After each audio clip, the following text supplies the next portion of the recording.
Hey, hello, it's weekly update time again, and this time I'd like to introduce the Tale of Genji in manga format. We do have issues 1 and 2 of this particular interpretation of the story of Genji, or Tale of Genji, I should say. This was originally made as a novel, a pillow book, if I remember the terminology correctly, for upper class people of about 1,000 years ago.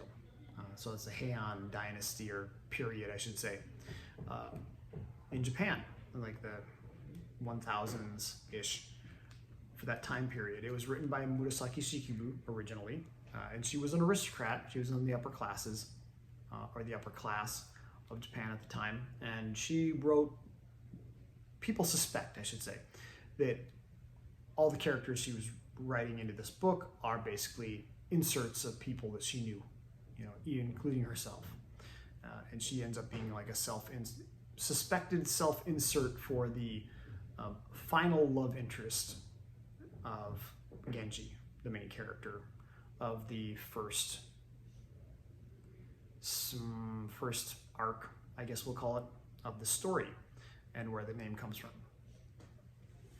So why would I be introducing this? Well, it's a pretty book to begin with, and it's one of the more recent and well-made manga translations or interpretations of that historical text. I call it historical text because it was the first, or is the first, novel of Japan.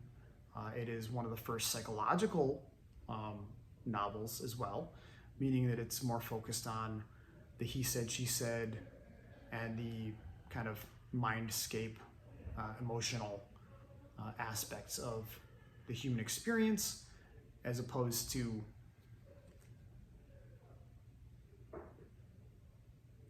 this guy that, fights his way out of most things. He does do some talking, but, still, it's shonen manga, Naruto.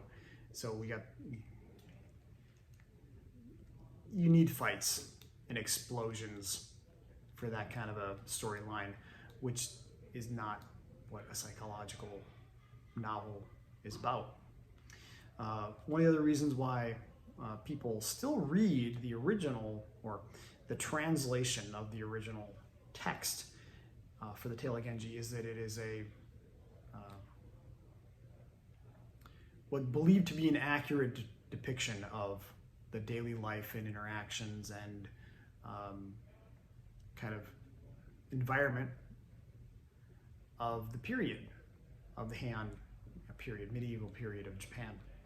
So a lot of people still read it to this day as a way to gain insight into what the culture of the Middle Ages of Japan was like.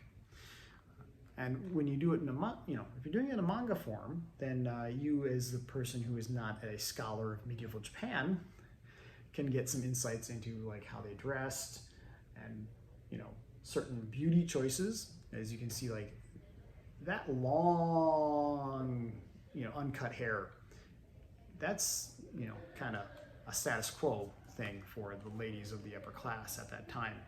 I'm not sure, because my kanji's not that great, if they explain some of the other elements of Japanese medieval culture in here, or if they just hope you figure it out on your own through the way they interact with each other. So one of the things in here is that Heian Japan had a big thing about levels and degrees of intimacy. So when they translate this from the medieval Japanese into modern Japanese, it's difficult to figure out who's who beyond the main characters. Because if you are not, family members, then you do not refer to people with their first or last name if they have a last name. It's more of a, what's your job?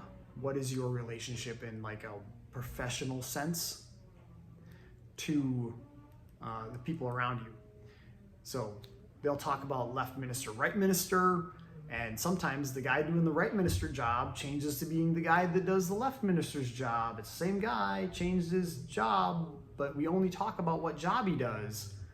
So if you're not paying attention, or you are reading, chapter 1 and then chapter 20, and you read left minister in chapter 1 and left minister in chapter 2, well, they're two different people, but the title stayed the same, right?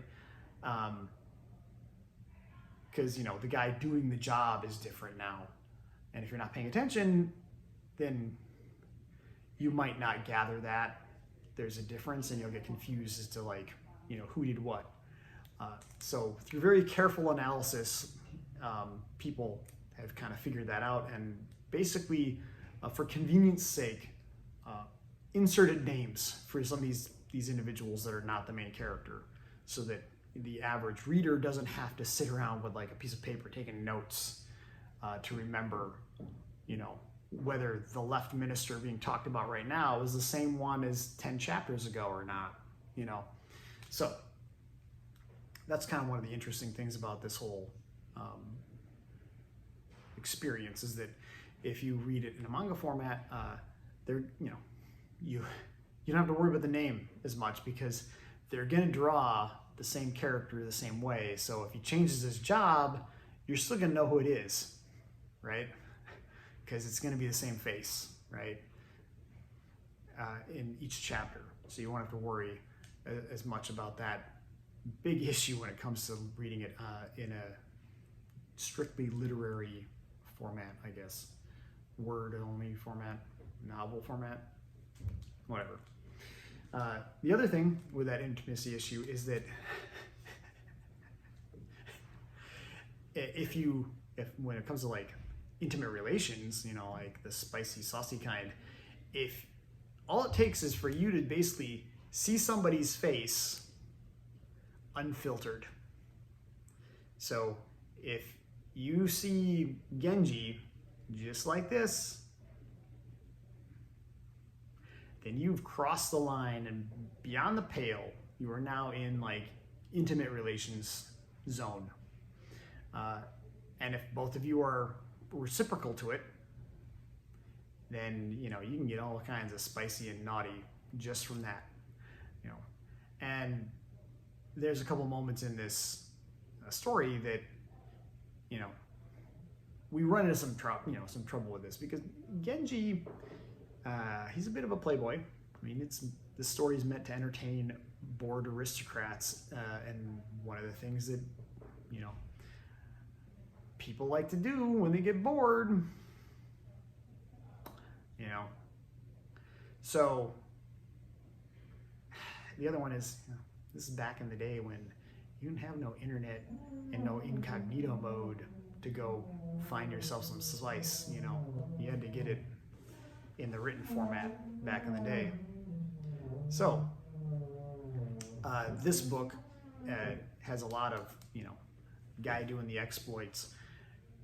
However, it's also high class, which means they're not going to be very specific about it. A lot of it's implied, and everyone knows about it that's been studying it for a long time. So it's not that I'm making any of it up. That's just how it was. It's the classy kind of saucy stuff, classy kind of spice. And I'm gonna probably do a better insert here to show it, but there are some spicy bits in here. And as you see, I'm paging through, trying to find one of them. I had it earlier. Oh, there we go. It's one of those. Ooh, kissy time. And implied things happen. What were they doing after the kissy time? So,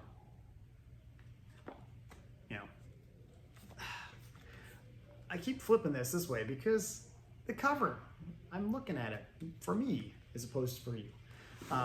Yeah. There are some great moments in here that I think I even got a screenshot of it where Genji, he got himself in a situation where there's nothing in between him and the lady obscuring the view. So when she turns her face, he gonna see what he like, and it's gonna be some fun time. But it's not what he was expecting. And then he, has his kind of panic moment of, do I have to take one for the team, and like the cultural propriety of it, or how you want to put it, where it's basically the whole, in good form, to follow along with our cultural customs that we have all assumed. Am I going to have to, figure out how to do the deed if she's, into me? Because otherwise, if she's not, then I can, dodge the bullet, as I might say. But again, it's the kind of stuff you get when it's a story meant to captivate the reader to want to read the next installment, because it's also suspected this was written episodically, and in the sense that she would write one chapter, send it out to all of her friends and stuff so they can read it and get their weekly or monthly dose of spicy romancy stuff. That's we'll call it like real life fanfic.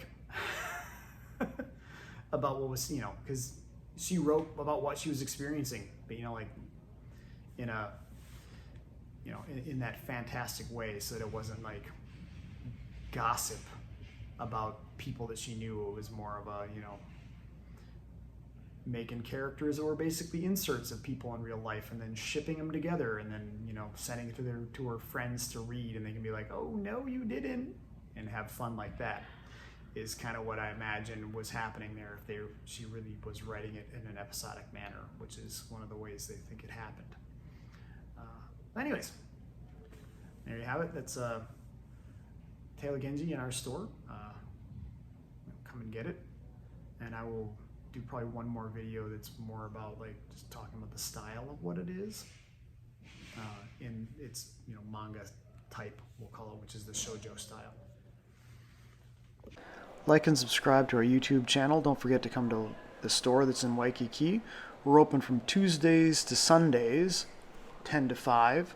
If you can't make it into the store, don't forget to check out our website, where we have everyday updates on what's expected to come in and what we actually have in stock. You can also order online.